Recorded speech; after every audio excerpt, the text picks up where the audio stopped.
And if you want to have a happier life, do something painful every day. It doesn't take very much pain, but you just have to do that to show your body that you're in charge and to change your dopamine signaling. Welcome to the Smarter Not Harder podcast, your home for 1 cent solutions to $64,000 questions. I'm your host, Dr. HUSO. Among today's $64,000 questions are, what is the laziness principle and how do you use it to make you stronger and more adaptable? Number 2, what is exposomics and epigenetics and how can you hack the exposome and epigenome? Number 3, can spirituality be hacked and how? Giving his 1 cent solutions is our guest, Dave Asprey, who has written a book that is also the namesake of this podcast and of my company, Smarter Not Harder. Dave attended UC Santa Barbara and majored in computer science and later earned his undergraduate degree in computer information systems from Cal State University, Stanislaus. He went on to earn an MBA from Wharton. Dave is the creator of Bulletproof Coffee and founder of the Bulletproof Company. A New York Times bestselling author, he hosts the top 100 podcast, The Human Upgrade with Dave Asprey, and has been featured in Men's Health, Wired, and Vogue, and on the Joe Rogan Experience, CNN, and hundreds of other outlets. Called the Father of Biohacking, Dave has spent the last 2 decades working alongside world-renowned doctors and thought leaders to unlock new levels of human potential. He lives in Austin, Texas. All right. I'm sorry, guys. This is just not my day. I'm experiencing so much technical difficulties, but I'm having such a wonderful time with Dave. And as I showed him earlier, I did prepare for this session with him. And we were talking about type 1 and type 2 errors, and Dave carried that over to how our body actually resists spending more energy than it has to on many activities of the body. And the body does that sort of like instinctively, since the meat OS, as he calls it, is really only built to make us survive and reproduce. So, Dave, in the clinical specialty that I started called Health Optimization, Medicine and Practice, we created a module called Evolutionary Medicine. As you were saying, from the evolutionary lens, the body does not want to use any more energy than what it needs to survive and reproduce. Health and happiness then become an inside job. So how does it become an inside job, Dave? Recognizing that your body doesn't care even a little bit if you're happy or even healthy. It would prefer to be healthy. It's less stressed if you're healthy, but its goals are make sure you don't die, make sure you reproduce. So biohacking, the definition is the art and science of changing the environment around you and inside of you so that you have full control of your own biology. Recognize your meat operating system listens to the world around you. It listens to signals that are not the same as you. That's important. And even in the context of evolutionary biology, one of the primary theories is the one you just talked about minimizing energy use as a survival strategy so you don't starve to death from lack of energy. Pretty strong. The other thing, though, is that for every life form on the planet, each one evolves its own user interface on reality. So right now, I agree with that. When you look at me, even if it's in the same room, you're not actually seeing me. You're not looking at where each blood cell is. You're not looking at the proton spin. You're not looking at all the wavelengths of infrared that I put off. So you're seeing an icon that represents me. That sounds like Hoffman. Indeed, right? That's the case against reality. Case against reality, and that's the other competing evolutionary theory, and they actually are both real, both for minimizing energy and for having a good user interface. So what part of you creates your user interface on reality? It's your meat, and it has an operating system. You can put new icons on your phone. You can change the background color of your screen. It has icons on it. You can change your icons on the world. You can change your perception of the world by changing your operating system. And what Smarter Not Harder teaches you to do is to tell your operating system what you want it to feel. So it will make you feel things. Just recognize it controls how you feel. It's not your thoughts that control how you feel. It's your feelings that control what you think. And when you do that, you're like, oh, well, let me do this to my body. And then my body will feel at ease, and then I won't have anxiety. So maybe your anxiety isn't because of your mother-in-law. Your anxiety is because of your tissues, and your mother-in-law is who you blamed for it. And frankly, your mother-in-law may be misbehaving. And emotional stress is real, but a huge amount of what people think is emotional stress is operating system dysfunction. So you fix the hardware and suddenly the software works fine. And then your mother-in-law doesn't make you mad. You're like, oh, look at her. She's trying to get a rise out of me, but she's not going to get a rise out of me. You know, I actually feel compassion for her because her mom was probably really mean to her, which is why she's so mean to everyone around her, if that's your situation, right? I'm just picking a stereotypical one. So this comes down to how stable is my operating system? And the way you make it stable is you take it right to the edge of breaking, and then you make it feel really safe. And then it goes, oh, let me become even more stable. And you can do this from a meditation, from an oxygen exposure level. And the way I came across all this, part of it comes from my work at 40 Years of Zen. This is a brain upgrade program where we've had more than 1,500 high-performance people, like entrepreneurs and celebrities and pro athletes come through. It's a company I started. We have 7 patents behind our neuroscience technologies right now. And we take 5 days of like really, really intense work on upgrading your brain.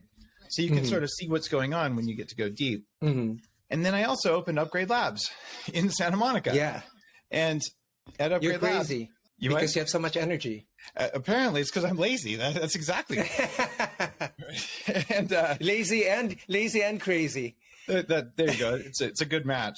In fact, laziness does drive all of human progress. You think about it. Like I didn't want to walk, so I figured I could ride a horse. I didn't want to feed the horse, so I built a car. And like that sort of thing. All of our cool stuff comes from us being lazy. And your hardware, the meat operating system, saying, is there a lazier way to do that? And it's usually get a machine to do it for you. No, I think they built a car. Remember, Dave, the story? They built a car because there was so much poop of horses in New York that they didn't want to use horses anymore. And so they started to invent a car. So because I don't want to smell horse. I totally believe that. Yeah, horses do have that unfortunate exhaust problem. So what cars do is they aerosolize their exhaust. So you don't have piles of exhaust in the streets. You just breathe it. Well, speaking of breathing in and eating in stuff, let's get to some of the meat of the book. Your first advice is to remove friction. And at a later chapter, you finally use the word exposomics. We do have a module in the Home Hope Academy on clinical exposomics. And one of the things we discuss there is the weed killer glyphosate. Can you explain to us, Dave, what the exposome is and what's glyphosate got to do with it? You're one of the few guys I know who knows what the exposome is. So thanks for spreading the word about that. In fact, the first time most of us were exposed to that word was an article in Wired magazine about 15 years ago. And the exposome is the set of everything you're exposed to throughout your life. Given that your environment controls epigenetics, which is what genes in your hardware get turned on or off. You're right. Well, the exposome is the set of things that might have turned genes on or off. And that's kind of cool because now we can really, really go deep on how to hack your operating system by changing what you're exposed to in your exposome. So in part of the exposome, you know, the way as a physician, the way I remind myself of the exposome is, for example, it's the sum of all of your exposures. So, for example, if your mother has been drinking while she was pregnant with you, then that's a part of your alcohol exposure, right? It's for example, for the fetal alcohol syndrome types of cases. Now, you also speak of exposure to chemicals in food, the big ones being phytates and lectins. I first met Steve Gundry at a Gut Microbiota conference in Paris, and that's where I learned about lectins. What are lectins and why might you want to avoid them? Are you telling me you didn't read the Bulletproof Diet? It's chapter 1 of the Bulletproof Diet. I did. I was being nice to the new listeners here. And I'm pretending not to know lectins, Dave, because we are both based on evolution, with the evolutionary lens. We know that these plants want to protect themselves. I know that you know what they are. So there's in my first big diet book, in the first chapter, I wrote about 5 plant toxins that are affecting us in different ways. Lectins are one of them, which are plant defense compounds that cause inflammation, but in some people more than others, and not all of them are bad because you make lectins yourself. I wrote about omega-6 oils, and I wrote about oxalates, like you'll find in spinach, and you'll find in kale.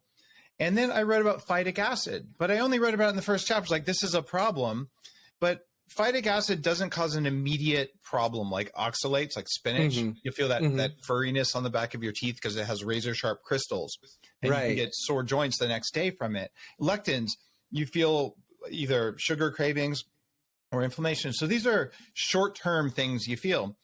Phytic acid sucks minerals from your bones and from your cells. So it's a plant toxin, but it takes a while to suck all the minerals out of you so that you crack your teeth the way I did when I was a vegan and then a raw vegan. So what's happened since, 12 years ago when I came out with that, like, here's the set of toxins we're dealing with from Mother Nature, at least the big toxins, there's others. The issue is that we don't really have a good way to get minerals into our bodies anymore. In the past, we would eat food preserved with sea salt or rock salt, which is full of trace minerals, maybe 10 or 20 times more salt than we have today. But magically, there was not high blood pressure and heart disease like there is today. So maybe it's not salt that's the cause. Yeah, we were getting trace I like minerals. your assertion actually here in this book that maybe it's not salt that's a cause. Oh, we know that it's not salt that's the cause. I mean, I have a whole lecture. Geez, like the science on lowering salt is just wrong. But even if it's not sodium, which is one of the big macro minerals, what we're doing is we're eating foods that don't contain minerals the way they used to. And that's because we keep growing plants in soil. Plants suck minerals out of the soil. Right. There's no minerals left in the soil unless you do regenerative agriculture like I do on my farm on Vancouver Island, where there's animals that eat healthy plants and then they poop on the ground and restore minerals. Or if you live in the Euphrates Valley and you get a flood with silt every whatever winter, I don't know when the floods in the Euphrates, but since we're whenever I say it should, I'm kidding. Right, yeah. Yeah, when the water's not parting for you to walk through it, Ted, I got you. So, I mean, this whole situation is just kind of funny because, okay, we like to think we're getting minerals in our food, but it's not in the soil, so it's not in our food. At the same time, we have these big, mean companies, and they are trying to convince us that peasant food is the healthiest food. Peasant food is what they fed the poorest people, or in Rome, gladiators were actually slaves. And they called the gladiators barley men because they fed them barley because it was the cheapest possible food, not because it was good for you. So what we have now is a bunch of people who have fetishized peasant food. And we think not only is oatmeal good for us, oatmeal is very full of phytic acid. It sucks minerals from your bones. But we do something called overnight oats, where you don't even get to have enough wood for your fire to heat up the water to make oatmeal because the heat would help a little bit with the phytic acid. So what we're doing is we're eating foods that have calories that remove minerals. If you want to be a powerful, full energy human being, you must have all of the minerals necessary for your body to adapt to the world that you're in. If you don't eat enough minerals, or if you eat things that stick to your minerals, you will be deficient. And then even if you do the exercise, even if you do the biohacks in Smarter Not Harder, you won't get good results. So lack of minerals creates friction. I recommend that people take a multi-mineral supplement. It is the least sexy of all the vitamins. Yes. It doesn't make your tongue so important. Yeah. As you said, it's so important. Yeah, and you don't get an energy hit usually from minerals. Right. Except maybe magnesium. So you're like, I'm taking these. I think they're working. They're working. And then trace minerals are also important. My new coffee company called Danger Coffee has very high-end, delicious, lab-tested coffee, free of mold. It says mold tested on the label. Not all coffees say mold tested, even if they say they're clean. And on top of that, there's a very large dose of trace minerals, the kind your body can actually absorb and the kind that can bind to toxins even. Do you add that, Dave, or is that a natural component of the coffee? It's added. It's added. Okay. Yeah, it's a large dose. Like you would have to actually go out and buy trace minerals, or you could just drink the coffee. So you save money by drinking the coffee, even though it's expensive coffee, because, well, it's high quality coffee and it has, the equivalent of probably $50 a month worth of supplements in it.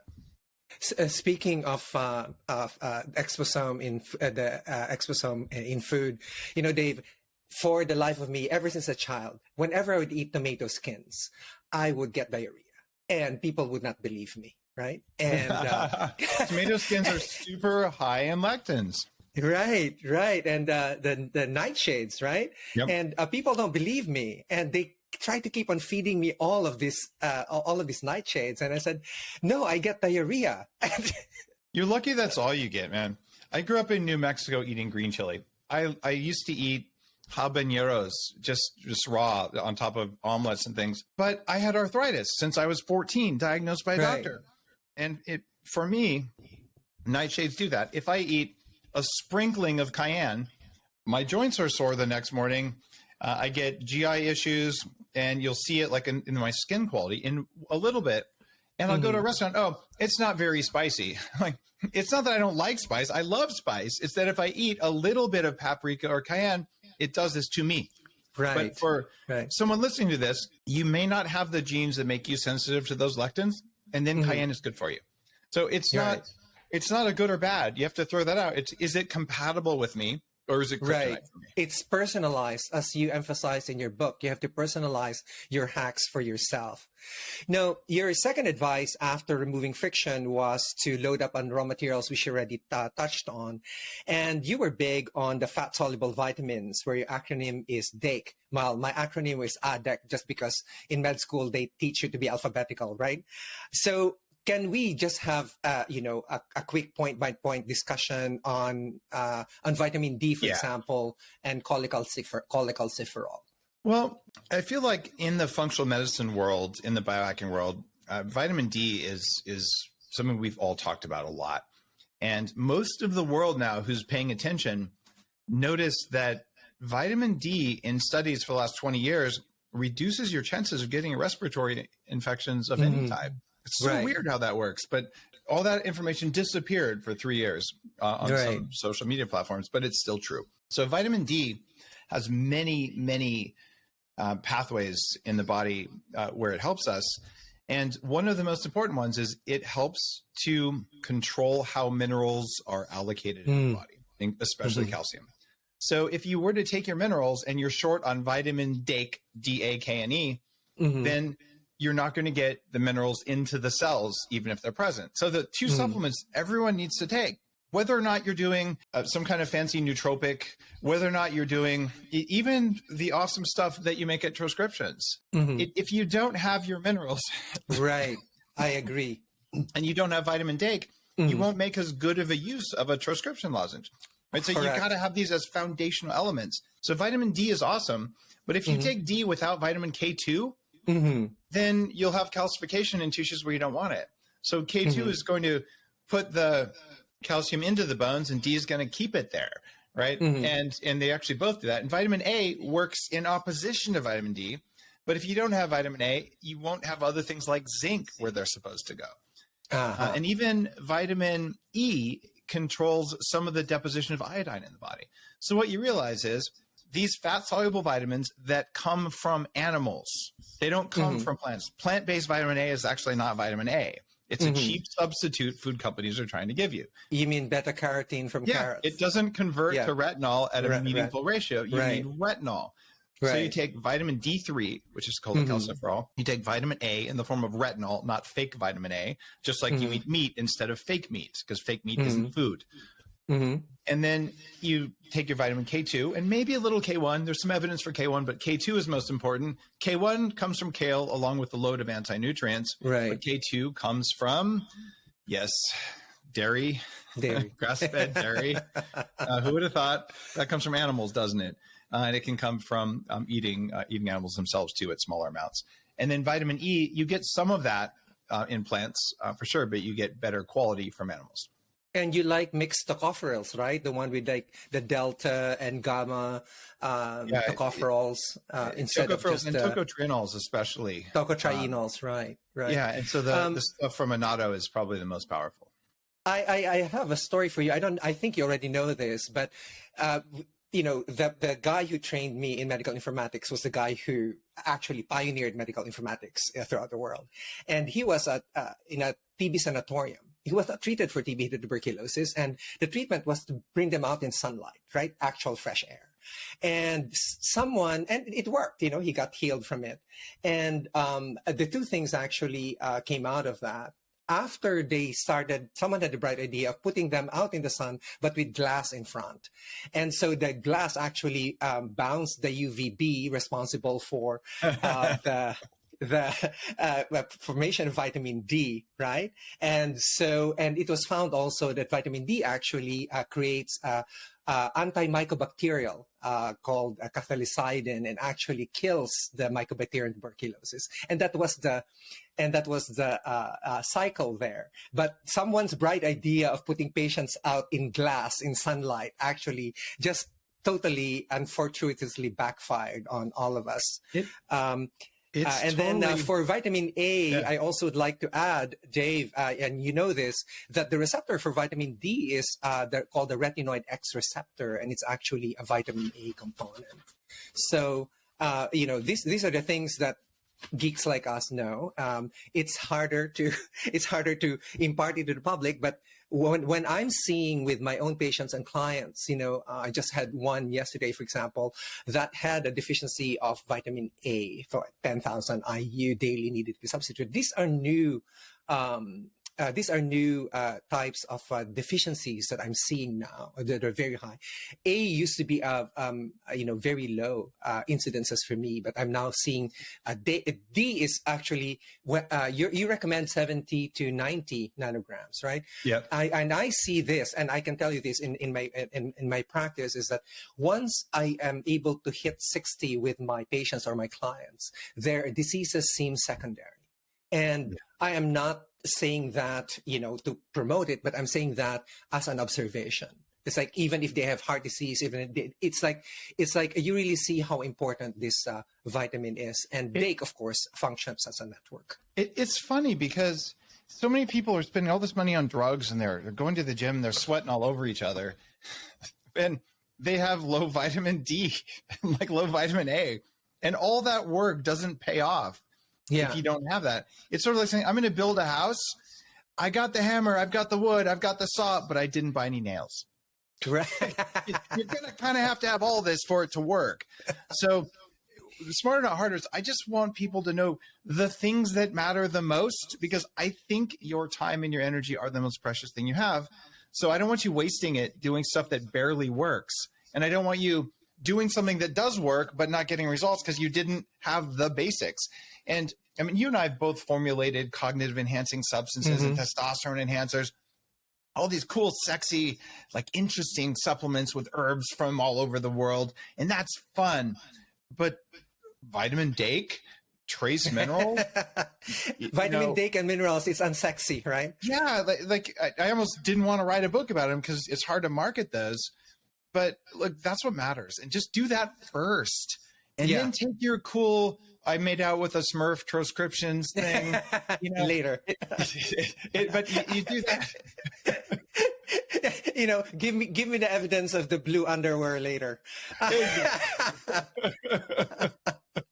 So Dave, for the clinics of health optimization, medicine, and practice, which is what I started to teach how to request for, analyze, and interpret clinical metabolomics, right?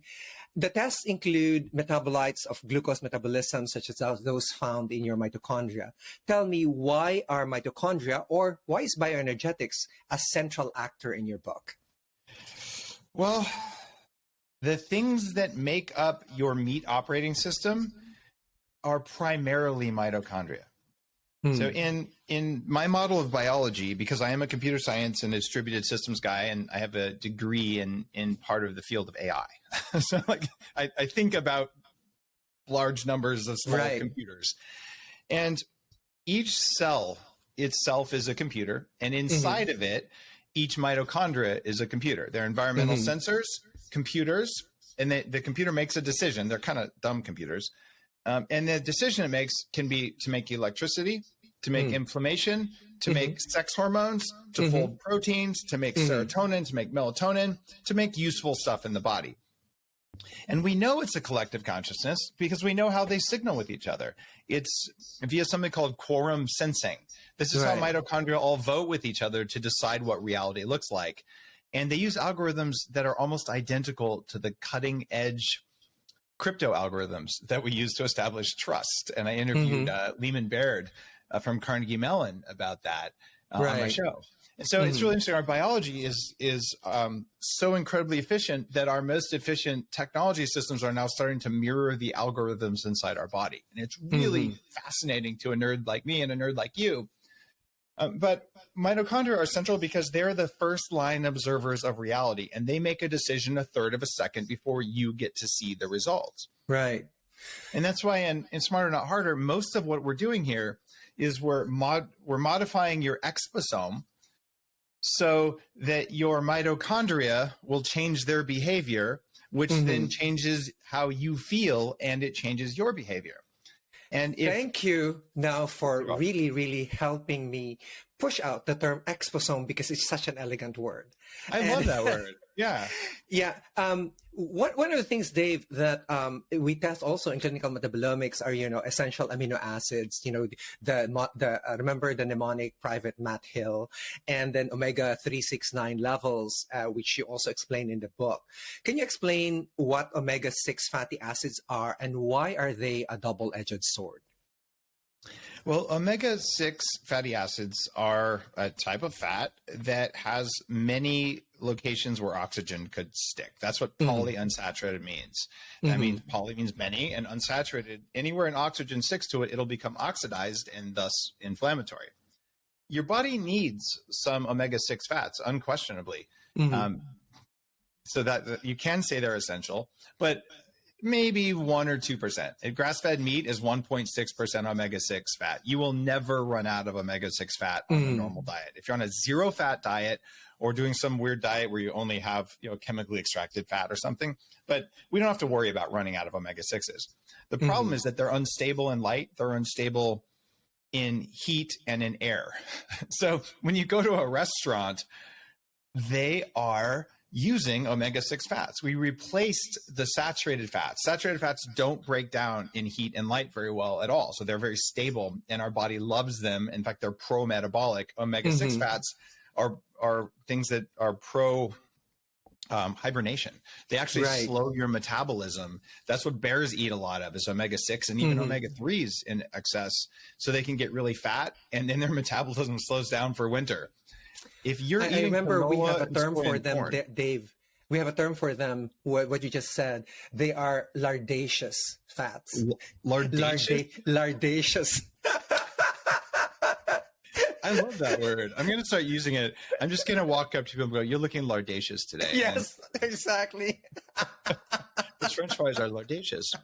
It's funny because the seed oil industry, mostly led by Crisco of all places, they had a thing about tropical fats and hard fats and how they were bad for you, even though we're made of those hard fats. So they were trying to sell canola and soy and corn oil because it was cheaper and more available in the US. So liquid oils were good and hard fats were bad. And I'm going to turn that around and say, for the most part, it's the liquid oils that are bad. Like, ew, gross, a liquid oil. Do you want to look like a liquid oil? Like, do you want to be dripping off your bones? Or do you want to be made out of like the kind of fat that humans are made out of, which is saturated fat? Right. Okay. Now, Dave, we come to the fun part. Since you so neatly put in hacking targets in there, I'm just going to go sort of like pick one hack per target of that you sent in there, that you wrote out in there. Before we do that, Ted, I just want to say those hack targets came out of Upgrade Labs. And there are dozens of them opening across the US and Canada right now. It's a franchise. So you can go to ownandupgradelabs.com and you can open a franchise in your neighborhood if there isn't already one opening. So these are available at facilities now for the first time ever. But keep going. That's where the targets come from.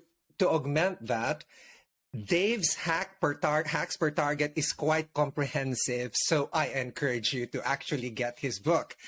I'm only going to discuss one hack here that is that will be interesting for us.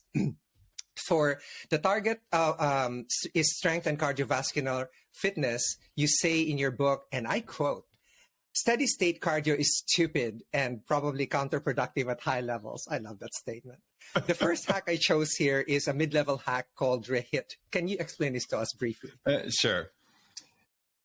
People who have been following you or people who have been listening to me know that about 10, 12 years ago, we started talking about high intensity interval training as being better than doing long runs. And it is, but that still is really uncomfortable. It's 15 minutes where you sprint and then walk, sprint, walk, and you get better results. But since then, in the world of biohacking, we've been doing more and more research and saying, well, what's the exact amount of sprint you should do? What's the exact amount of walking you should do? And at Upgrade Labs, what we're doing now is something called Rehit, with an artificial intelligence or AI-driven bicycle that looks at your heart rate, looks at exactly how much exertion you should do. And what we've found is that it takes 2 10-second bursts, and that's it. And it takes about 5 minutes. And it's actually so surprising. So you're pedaling on the bike and it's so slow, it's boring. And literally the bike is like, slow down. No, you're going too fast. So it's like you're taking the most leisurely stroll in a park. And then bam, hit it really hard. And all of a sudden the pedals won't move and you're really pushing and it's just draining all the glycogen in your muscles. And then immediately deep breathing exercises. And you do that to lower your heart rate quickly. So the body, this mitochondria, all the stress systems, the nervous system, they go, oh, we got away from the tiger, but we have tons of energy right now and we're safe. Because we're safe, let's take the energy and put it into improving versus what you would have done even with high intensity interval training. You would have said, okay, time for another one. And you would have just kept doing it too much. So it turns out it was classical slope of the curve biology. And this Rehit style training, that's the one that gets you a 12% improvement in your VO2 max if you do 5 minutes 3 times a week. And during this 5 minutes, you do not sweat. You don't have to get out of your street clothes unless you're wearing a dress because you can't ride a bike in a dress. What about high heels, Dave? Do I have to get out of my high heels? I wear my high heels because you only need your toes when you're pedaling. Guys, you have to read about Dave's movement hack where he explains beer can breathing. It's there in the book. And we go to the next target, which is energy level and metabolism. You mentioned the supplement Active PQQ in your book. Can you tell us what it does? Sure. PQQ is, in fact, as far as I know, I might have been the first guy to put it in a formula, at least the active form, about 10 years ago when I was with Bulletproof, the company I founded. What PQQ does is it makes mitochondria work better. And the problem with a lot of PQQ, in fact, most of what you can buy, is as soon as it hits stomach acid, it turns into rocks in your stomach and you can't use it. Active PQQ is buffered so that it doesn't turn into rocks in your stomach, and you can take it and then you'll absorb it. And you can even do PQQ topically, like so there are some face creams and all that have it. But when your cells have PQQ, magically, you just make more energy more efficiently. When you think about it. Dave, I don't know the answer to this. Does it affect the ratio of cardiolipins in the mitochondria at all? Or is it a different thing? No, I don't believe it's affecting cardiolipin. I know that cold therapy will do that. And probably idebenone and CoQ10 will do that. But I don't believe not but PQQ. What it does do, interesting, is it changes the ratio of NAD plus NADH. And a lot of people have heard of NAD therapy because of all the anti-aging research on it. I've done several shows on it. You probably have too. So PQQ is another way to influence bioenergetics in the cell that would work in conjunction with NAD. But the interesting thing is, if you can take it and absorb it, and the one I formulated is called Unfair Advantage for Bulletproof, and it's still on the market, it's liposomal. So anything that gets it past the stomach acid is going to be really good. And then all of a sudden, because your brain uses the most energy per square centimeter, the brain and heart do. You take it, man, like your thoughts become more focused. And it's not a classical nootropic at all. It's a cell energizer. But what you'll find, anything that makes your mitochondria better at turning air and food into electricity is in itself a nootropic, just like, I don't know, methylene blue. Right. Now, Dave, from a supplement to an actual instrument or a device, how does a pulsed EMF affect your energy level and metabolism? This is something I know this will be in your upgrade labs. Yeah. And it's something that it's hard to do at home because there's a whole variety of systems. There are some that are marketed as for home use, but you can't actually feel them doing anything. And maybe they're doing some cell signaling, but the kind I'm talking about at Upgrade Labs, there's big heavy coils, and you use it, and you'll actually see like if it's your bicep, you see like, see my camera will follow me. It does like a twitching thing. Like you can actually see it, even if you're not trying to twitch your muscle. It's so much electricity that it generates an electrical current in the cells. And what it does is it opens and closes cell membranes, which allows toxins out. And it's kind of like weightlifting for the cell membrane. One of the side effects of it is that it drives minerals into bones and cells in a massively effective way. I had to have bone surgery on my foot where they took the primary big bone in my foot and cut 3 millimeters out of it. I was awake during this because it was all numb. So why not? I was talking with the surgeon. And I heard the bone saw, and it goes, and he looks at the nurse and goes, "Is this guy human? Like, I'm having a hard time sawing through his bones." That's because I take yeah. Maybe he needed a diamond saw. I think so, the adamantium skeleton. But what happened there is I do pulse the electromagnetic frequencies at Upgrade Labs. I do my Danger Coffee with trace minerals, and I take a mineral thing, and I take a vitamin Dake. And when you do those things, bone density is a great signal for whether or not you have a functioning metabolism, whether or not you're going to get diabetes. And he said to me afterwards, he's like, "Dave, I operated on a patient, same surgery, this morning, right before you. And that person was half your age and their bones cut like butter." And that's what a plant-based diet does for you. It gives you buttery, soft bones. And if you get enough minerals and you do what I'm talking about, you are hard to kill. Right. I know, Dave, that many people might kill me for this, but after doing this for a few decades, my most difficult patients to get back to metabolic balance really are vegetarians and vegans. And, I know that I'm going to get flack for that statement, but, when you come to me severely depressed after 20 years of, being a vegetarian, it's really a lot of work to get you back. Right. Ted, you're going to get flack for that statement for the simple reason that people who are deficient in minerals because of their diet are easily agitated. Thank you, Dave. Thank you. Now, since the target is brain and neurofitness, can you explain to me what HUSO is? The vagal stimulator? You disclosed that you invested in it, so there must be something that must be very interesting in that technology. About HUSO, interesting. Yes. This is one of those things where I thought it was worth talking about. HUSO isn't technically vagal stimulation, although it does work on the vagal nerve. What I'm looking for in the chapter on cognitive enhancement is how do I make the brain get a signal so it'll change faster than you could do with meditation or crossword puzzles, right? Because that's like, well, you sit in a cave and look at a wall. And you could do these things. So HUSO is a technology where you close your eyes, put on a mask, listen to headphones, and then there are these little vibrating things. I know, they're almost like speakers, transducers they're called, and they go on your wrists and your ankles. And when they vibrate, the vibration talks to the cell membranes in your body, and they vibrate in conjunction with what you hear. And I've had some of the craziest experiences from using HUSO, where you're laying there, and it's very different than using just sound to modify the brain, which is a very well-tested thing to do. So they added the idea that you could get it into the body. There's a couple other technologies I write about in the book. One vibrates your sternum, the other one goes on your wrist or your ankle, and you can wear those during the day. So they're different levels. Yeah, I was just interested in trying to see what attracted you to invest in a technology like HUSO. HUSO is the first company I found that was using transducers topically. Since then, 2 others have come out, but they were the only ones that had the headphones in conjunction with what's going on the body.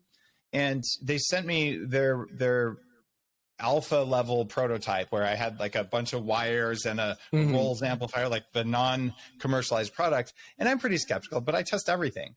And I tried it, and you and I have both, and we've talked about this on my show when I interviewed you, I think. We've done advanced meditation stuff. Right. In caves, actually, stuff like that. So, yes. I remember being in Bhutan and at the Tiger's Nest monastery, and there was a meditation cave. And I went inside to meditate, and I didn't know there was an actual monk behind me who started chanting. Wow. And it's like, wow, this is like otherworldly. It's a very different experience from meditating using, an MP3, even a good sound system. It's nothing, the way these things capture the entire context of what you're trying to do, right? That's a great way of explaining it, because with the HUSO system, there's something very different than listening to the sounds. And I'm a huge fan of using sounds for meditation. The fact that your body is getting a signal at the same time, like the Tibetan throat singing, it's like it's so low you feel it. So there was something happening. But when I tried this thing out, I'm like, wow, this feels like an exceptionally advanced, like something I would do at 40 years of Zen, or something I would do at a breath work, where my brain dropped deeper into meditative states than I would have expected. What Smarter Not Harder is you're going to say, okay, I care about this. And then there's a list of the technologies that will get you there faster than what you know about today. And I do my best to order them, but you've got to choose your goal first, right? If your first goal is muscles, you're not going to use a vagal tone thing. But if your first goal is stress management, then you're going to have a completely different path through. And it's the personalization that matters that much. So for the target of resilience and recovery, Dave gives a very good discussion on what makes for good sleep hygiene and sleep, as in hacks in chronobiology. And Dave, the target is longevity. And what I'd like to emphasize here is you introduced the term epigenetics many times before already. How can we hack your epigenome, right? And, these tests that measure your epigenetic age, what do they actually do? Well, when you're looking at your epigenetic age, the most cutting edge aging tests are looking at DNA methylation or specific immune markers. And these are about 400,000 different points. And it's interesting because you can use that to say, well, people who are this age usually have this much wear and tear on their methylation or their immune system, so you can compare it to other people. I've interviewed Steve Horvath, who created the Horvath clock, who's probably the most known of those. And there's about 10 other aging clocks based on the same set of data where we're just using math to manipulate it. And the reason I'm interested is, I don't know, is what I'm doing working? Because maybe I just look and feel better than ever before, but maybe something's wrong. Maybe I'm aging more quickly than I'm supposed to. And so last time I measured, my age I was about 11 years younger than my chronological age. Perfect. Depending on the test, it could be 5 years younger or 11 years younger, somewhere in the range. And we just don't have great accuracy beyond that. But I'm happy with that, given that I started out as far behind as you could possibly get, given my health stuff as a child. Yeah, the theme in the last anti-aging conference was actually age reversal medicine, no longer anti-aging medicine, right? And I have always taught my students that we need to follow these new tests that can compare whether or not your illness medicine regimen using drugs versus, these hacks that are personalized for you are working better for you.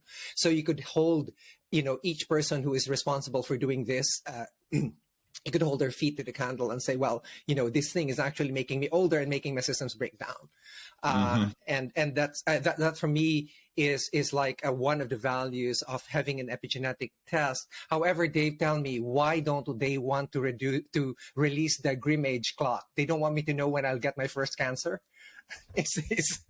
I don't understand that, right? There's all kinds of reasons where I would say the medical industry doesn't have our best interests at heart. Yeah. And it's sad to say, I don't think there are that many evil doctors out there. There are some who are just educated by evil companies in medical school. Most people who are in the medical profession, they want to help people. They want to be healers. And some of them are there because their parents shamed them into doing it. That's that's another issue. But what's happening is if you optimize for profit first, instead of human happiness, what you end up with is a system that creates it. And it's not like one person did this. It's called an emergent complex behavior. And we've studied this a lot since the 90s. Complex adaptive systems, man. And what's happening is, here's how to make the most money. It's actually the diet soda business model. Right. You tell fat people, like I was, that if they drink diet soda, they'll lose weight, but the diet soda causes them to be fat. So they'll keep drinking more and more, and they'll drink it forever. And you make the most money that way, right? And it's not like you chose to do that, but you just measured what worked in little tiny steps, and you do this, you do that, and eventually you end up at what's called a stable equilibrium, where you sell things that make people sick, but tell them it makes them well, and that's where you make the most money. And by the way, I just defined fake meat substitutes right there. That's what they're doing. You're right. They're big right now. Well, and not anymore. They're big. It's like... Well, what's big is what's left on the shelf, because there's videos of like hurricanes and people running in to buy provisions, and they strip all the shelves in the store, and all that's left is meat replacements, and they just leave them there. Even when there's a famine, people won't eat that crap. Dave, I don't know what your position about this. What do you think of 3D printed meat? I think we should focus on 3D printed politicians first. Well said, well said. And now we come to my favorite section of the book, which is endless improvement, and my favorite chapter, spiritual strength. Dave, this is personal. How did coming to terms with your emotion help you with your divorce? Well, I would characterize it as a conscious uncoupling. I'm fortunate that my former wife, Dr. Lana, and I, we both have done a lot of personal development work. We've both done actually months of 40 years of Zen neurofeedback, which allows you to really get into your operating system and understand what your triggers are. And I'm not saying that I can't be triggered. I'm just saying I have fewer bullets in my gun than a lot of people. Because if you can be triggered, you are loaded, right? You want to be unloaded, right? And so to her credit, my former wife also has done a lot of that work. So when the normal emotions around a separation come up, and we have teenagers and all, we can talk about it instead of just being reactive about it. And, we don't always have to agree on stuff, but there's mutual love and respect and a desire for each of us to be happy. And so this was the right move. You have 17 good years together. You don't have to be pissed and angry and vindictive and destructive. I mean, you could, but that seems like a waste of time. In fact, that would be harder, not smarter. And I'm all about smarter, not harder. I agree, especially that having teenagers is already harder, not smarter. Yeah, no kidding, right? In the book, Dave actually outlines the spiritual reset hacks that he did to get him through this difficult time. And I encourage you guys to read what he's done. And the thing is, it's possible to do it step by step. So I really love it. It is. Absolutely. So in the chapter, You Do You have a section called Recognize Your Lens on Reality. Can you tell us about the fun experience and its relation to Jeff Hawkins' Thousand Brains theory that posits that the brain is a prediction machine? So Jeff Hawkins was the guy who invented the first alphabet you could use on a personal digital assistant. So the great granddaddy of these was called the Palm Pilot. Yes, iPhone. I used to make robots out of them. Nice. So I was actually at 3Com. I worked there when we acquired Palm Pilot. I've actually met Jeff once. He wouldn't remember it. And I've tried to get him on my show several times, but he just doesn't really do interviews about this. But his real dream was to be a cognitive scientist. So as a computer guy, and a very talented computer guy, he just looked at the brain and has a very convincing book. It's called On Intelligence. And in the book, he talks about how your brain is predicting the future. And if the future matches your prediction, you don't notice anything. But when the future doesn't match your prediction, that might be a threat. So then it tunes in. And it's why when you pick up your car keys, in his example, you don't notice the car keys unless they weigh the wrong amount, even just a little bit. Like, oh, that's weird. So all this stuff that's going on, when I pick up my book, if it was an extra half a pound, I'd be like, you seem fatter today. Are you pregnant? Yeah, exactly. Right. So those are the things. And so we notice a lack of what we expect. But what would happen if you programmed your nervous system to expect something different? And in my belief, and now we're getting into the spiritual stuff, and I know you're comfortable there. In quantum biology, we understand that there is a probability of something happening, and that when you observe the probability, it collapses into a particle. So there's a wave that turns into a particle. And this is real science. It's just spooky science. Well, newsflash, you're a third of a second delayed on reality. You are not the observer of reality. You're provably not it. It is your mitochondria are the observers of reality. They collapse the waveform. If you want to build a really crappy world, have highly traumatized, malnourished, overstressed, overexercised mitochondria looking for doom, you can make it in the world around you. Or you can program your meat operating system to look for abundance, to look for kindness, to look for compassion, to look for the ability to say no to idiots in government who tell you not to see your kids or something. And when you do that, you'll find it. And that's why this is such important work. Yeah, see, that look of the Dave is what I've been looking for throughout this interview. That kind of comfort in the spirituality that spirituality provides. Now, Dave, you're going to kill me for this, but you are the master brander. But at this point, if you were a dinosaur, which you're not, I will call you Equanimus Rex. Why is equanimity the highest spiritual target to strive for? Well, in Buddhist teachings, there's kind of 3 levels you work through when you start doing personal development, and this is on their path to enlightenment.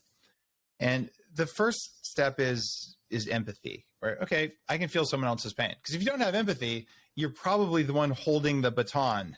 Not the one saying, hey, let me have freedom, right? So you don't want to be someone without empathy. So you get empathy, but then all of a sudden you're feeling everyone else's pain, and that's not always a good thing, because it takes a lot of energy to do that.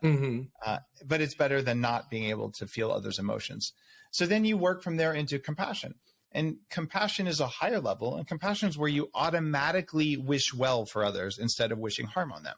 So when the guy cuts you off in traffic, if you have compassion, you go, well, instead of wishing that he dies of fiery, burning death, which is your natural operating system settings until you fix them, you're going to say, well, I hope he makes it to the hospital in time. He must be in a hurry. Now, neither story is real. You just don't know why the guy cut off. But compassion is one where you just wish well on others, no matter what.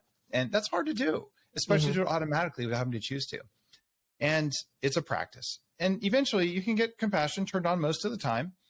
And then the final step is equanimity, which is even above compassion. And equanimity is when you have the ability to choose your state, and you can stay in that state no matter what happens in the world around you. And the picture for equanimity is the monk meditating in the middle of a hurricane. I mean, there are cases of this documented. People are meditating. They're so deep. They're so in a state that you can pick them up. You can knock them over. You could poke them.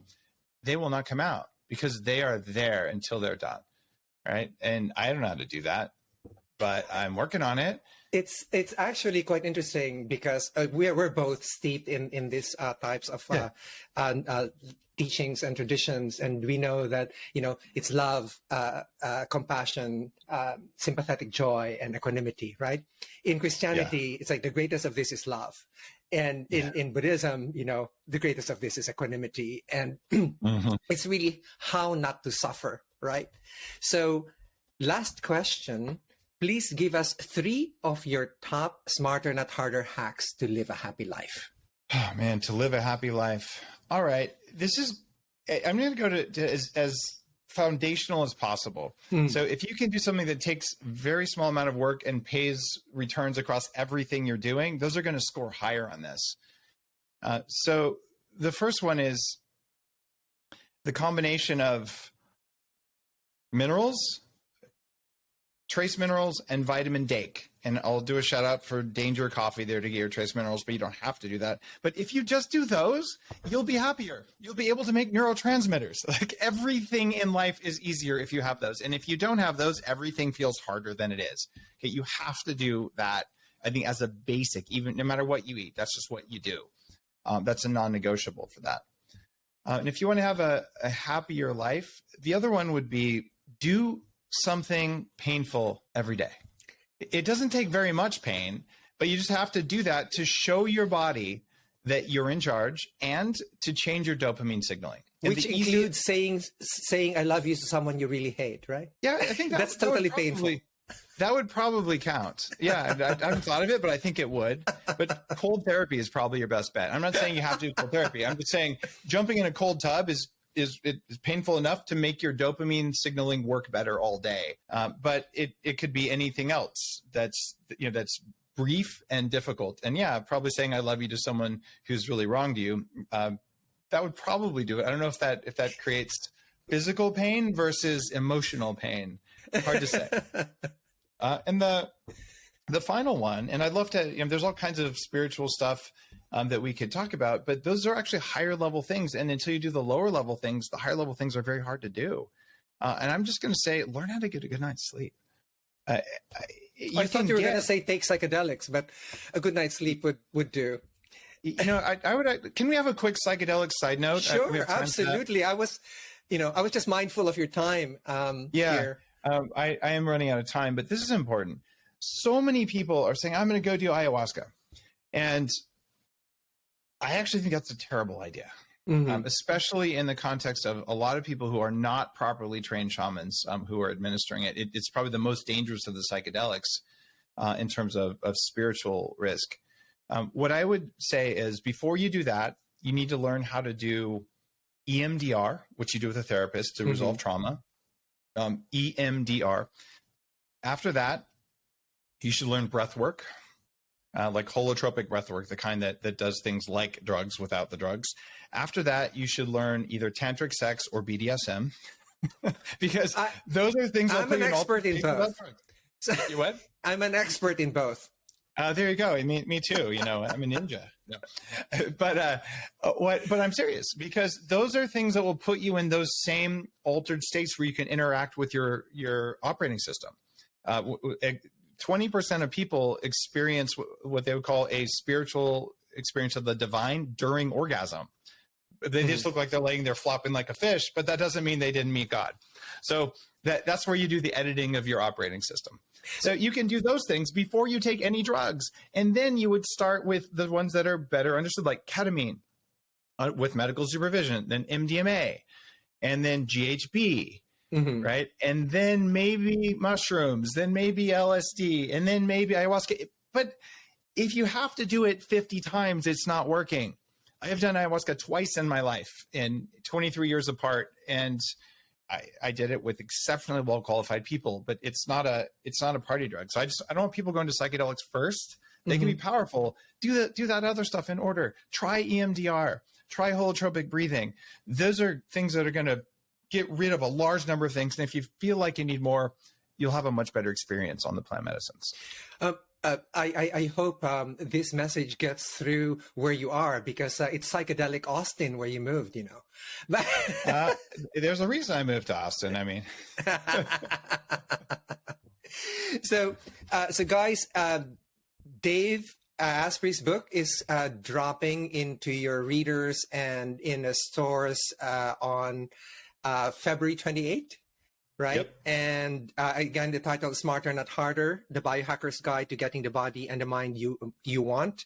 And if you are a health practitioner and would like to receive clinical training in any of these topics that we discussed about, like clinical metabolomics, exposomics, chronobiology, evolutionary medicine, epigenetics, bioenergetics, or mitochondria and gut immune system or microbiota, come see us at homehope.org. So Dave likes you to do this for yourself, which is an incredible, really way of empowering yourself. But if you'd like to help others, come check out the framework that I've created in order for you to help another one, and in the order that actually Dave is recommending here, which is removal of the friction first, and then basically supplementing you with raw materials, and then checking for the targets. Are you really getting well or better with objective measures?